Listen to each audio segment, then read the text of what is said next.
guns, and all those people were killed. I think that leaves, it's open to interpretation, those photos. I've seen them, and I agree that most likely someone shot from the grassy. Listen, I've interviewed LBJ's mistress who had a son with him on record. She's dead now, okay? Madeline Duncan Brown. Okay, she was there. She heard him the night before a meeting in Dallas at the house with Nixon and others about how they were going to kill him the next day. Right, but she was LBJ's mistress. She might have been just some crazy bitch that he was banging on the side, and she liked to tell stories, and she was nuts. And then he said, what did you know about the Kennedy assassination? I'm sugar, I was there. And so she starts talking crazy about how she was a nice lady. LBJ, and... Let me tell you something. For you to be a mistress, is nothing like pillow talk. Mm-hmm. After a lady sticks her tongue up your ass. Oh, that's enough. You are. You know that's it. That's as honest as you are. That's it. No, it's what you said I could fucking... No. I said, oh my gosh. Stop it. Stop it. Well, that's too much. You can't trust some mistress. I bet you could be... All right, listen, let's just go back here. Listen. That's the problem. Stop it. That is the... You're right. Listen, that is the problem... It's hearsay. ...with getting into JFK. Right.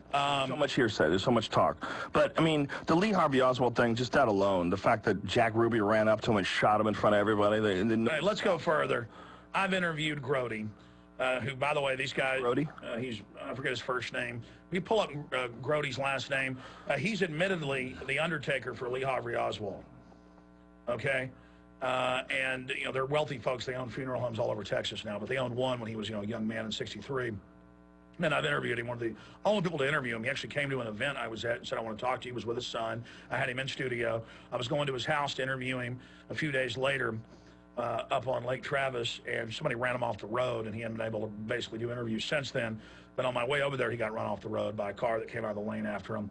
But he was there, and the FBI came in with Lee Harvey Oswald's dead body, killed by Jack Ruby in front of everybody. And the cops are ready. They hold him up, getting ready to be shot.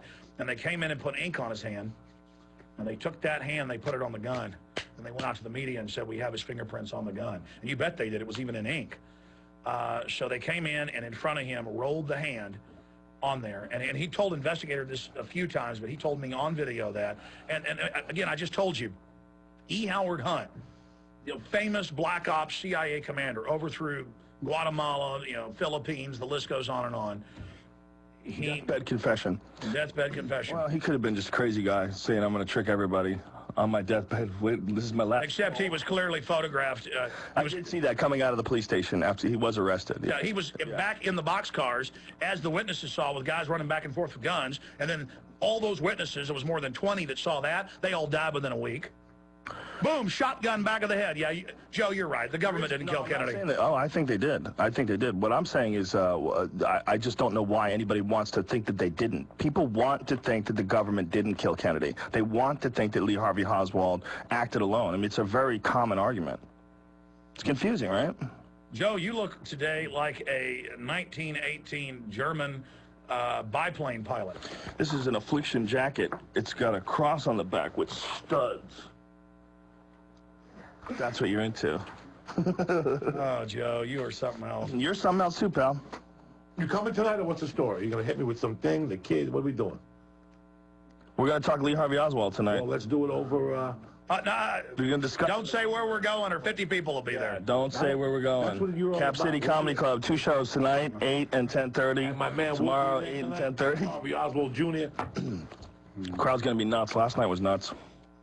Well, I tell you, Joey, you're a very interesting, intelligent fellow. Sorry about my language and to your viewers. Look, you are what you are, sir. You can't change, and don't apologize for being... You know my main reason for it? My main reason is this. We're on FCC stuff during the main broadcast. Then people use it as a diversion. I could care less about cuss words. They use it as a diversion to not listen to all the intelligent things you said. I know it doesn't matter.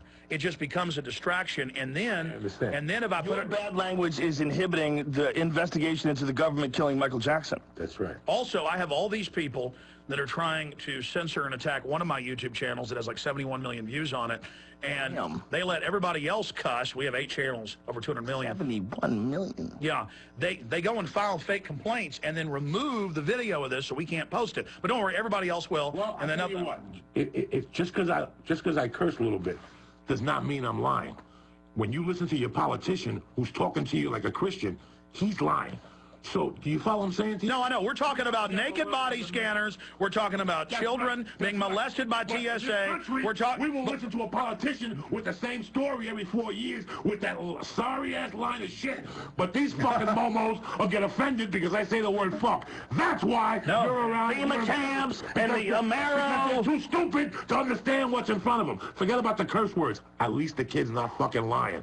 So next time you listen to your bullshit congressman or your bullshit governor or even a bullshit president or somebody who's running for president and he's hitting you with that same force shit that they give you every 4 fucking years and you still vote for the fucking Momo and then you get mad, think about me saying the word fuck. With that, I'm out of here. I gotta go smoke a cigar. Hey, hold on a minute. We gotta say Making bye some here to very everybody. solid points. Don't do the, no, I know. Joey, you get it. I'm with you, but this is just to let the American public know that every 4 years they buy the same shit they've been buying every 4 years, and the same people with their Harvard articulation and how they don't curse, and they're Christians, and they have a family, and these are the same people that shove it up your fucking ass every year.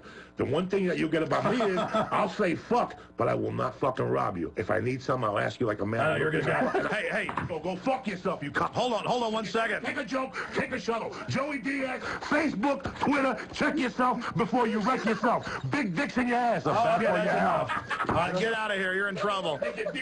I'm the umpire. This is the, I'm throwing. All right. Listen. Stay black, because that's the most important. Okay. Hey, Joe.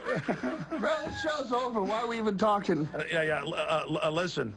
Boy, that was even worse than Eddie Bravo. You brought him in, man. Why? Well, no, he was looking at the window. He was looking at the cigars like he wanted one, so I said, come in and have a cigar. Oh. It doesn't matter. Now, we're going to merge perfectly with the retransmission, so let's go ahead and take it out of here with music. And Joe, Cap City Comedy Club, 2 shows over the next 2 nights, 2 shows a night, 2 and shows. Joey Diaz will be there as well, ladies and gentlemen. And I believe he needs a hero's welcome this evening. Oh, man. Yeah, I'm sorry. Dear Lord, I apologize, but you heard Joe. Would have been up to me. I would have. Joe said kept him in the hallway. Joe says he wants to read the Bible now, and that's you notice. I want to read that the chapter that you talked about where they're talking about holograms. Well, you notice that Jesus didn't hang around with the bankers; he beat them with whips. But Jesus did hang out with the riffraff in the street, and I guess I'm the riffraff too. And so Joey is quite a character. Joe Rogan, thanks for coming in. Thanks for having me, buddy. Appreciate it, man. Always. That was totally insane. It was very insane. But you know what? Every now and then it's good to break it up a little bit. You know, a little doom and gloom. Absolutely. We've got Lindsey Williams coming up with Key Intel on Mr. X.